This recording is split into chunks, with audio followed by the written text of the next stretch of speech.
अस्सलाम वालेकुम। अल्लाह का दीन जो है वो मुकम्मल हो गया।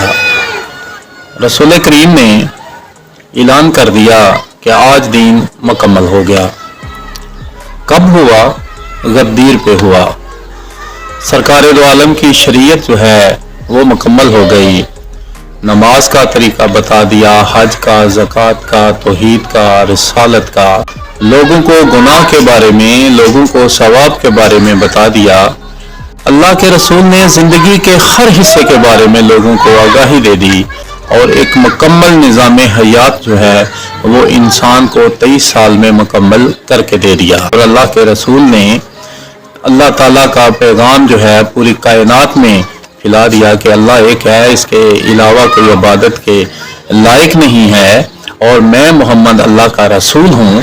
तो इसके बाद ऐसा क्या रह गया जो गदीर पे अल्लाह के रसूल को ऐलान करना पड़ा? और हालांकि सरवरे कायनात आखिरी हज अदा करके जा रहे थे और आपने लोगों को बता दिया था कि ऐ मेरे सहाब, है दुनिया वालों, है ईमान वालों, मेरे बाद दो चीज़ों को कभी ना छोड़ना, एक कुरान को और एक मेरी अहले बैत को। लेकिन जो ही आप वापस जा रहे थे तो अल्लाह ने जिब्राइल अलैहिस्सलाम को भेजा कि जाओ मेरे रसूल को कहो कि ये काम ज़रूर करना है, अगर ये काम ना हुआ तो फिर दीन जो है वो ना मुकम्मल है। तो अल्लाह के रसूल को वापस भेजा कि आप वापस जाएं। तो वापसी पे गदीर के मकाम पर ये काफिला जो है रुक गया। कोई 1.5 लाख, कोई 2 लाख मजमा बता रहा है। तो साहब ने कहा कि कौन सा ऐलान बाकी रह गया है, हम चले गए थे, वापस आए हैं। तो अल्लाह के रसूल ने कहा, जब मेंबर बना लिया तो फिर अल्लाह के रसूल ने कहा कि जो मैं ऐलान करना चाहता था वो मैं ऐलान करने जा रहा हूँ कि मेरे बाद एक जानशीन होगा, मेरा एक वसी होगा।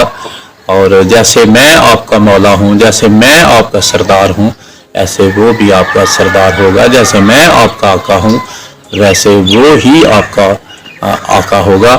या ये समझ ले आसान लफ्ज़ों में, जिस तरह का मैं आपका इस वक्त लीडर हूँ, रहनुमा हूँ, इसी तरह मेरे बाद ये लीडर होगा, ये रहनुमा होगा। तो सहाब ने कहा कि आज जो है देखें कुरान किसके नाम निकलता है। तो आपने जब प्लानों का मेंबर बनाया तो सामने 1.5-2 लाख के करीब जो सहाब थे वो थे। तो आपने कहा कि मन कुन तो मौला, जिसका मैं मौला।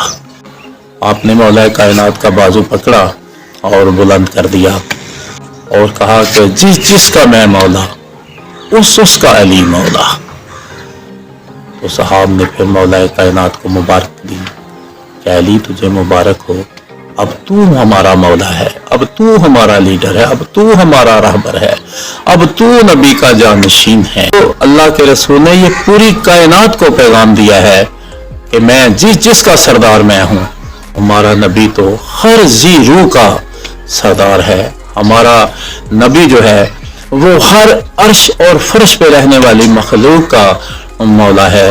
हमारा नबी जो है वो ज़मीन के नीचे जो सांस ले रहा है उसका भी मौला है। जो ज़मीन के ऊपर सांस ले रहा है, हाँ वो चुरिंद है, चौपाई है, परिंदा है, दरख्त है, कोई भी चीज़ जो फलती है, फूलती है, सांस लेती है, बढ़ती है, सबका मौला मेरा रसूल है। इंसान का, जिन का, मलाइका का, समंदर में रहने वाली चीज़ों का मोहम्मद मौला है, ज़मीन के ऊपर रहने वाली चीज़ों का मोहम्मद मौला है। कि जिसके ऊपर मोहम्मद मुस्तफ़ा की नबूवत लागू है इसी तरह इन सब पर अली की वलायत लागू है। मेरा मौला आका नामदार हज़रत मोहम्मद मुस्तफ़ा 1,24,000 पैगम्बर का मौला है। तो अली भी 1,24,000 पैगम्बर का मौला है। कायनात में हर आने वाले वली का मौला मोहम्मद मुस्तफ़ा है। कायनात तक आने वाले हर वली का मौला मेरा मौला अली है। कि अल्लाह ताला ने इस कायनात में मोहम्मद मुस्तफ़ा के बाद अजीम तरीन जिस शख्सियत को खलक किया है वो ज़ात अली की है। और रसूल करीम ने काफ़ी दफ़ा फरमाया है कि मैं और अली एक नूर से हैं। हम उस वक़्त से हैं जब कोई न था। आदम की मट्टी मट्टी में थी और पानी पानी में था जब से मैं नबी हूँ।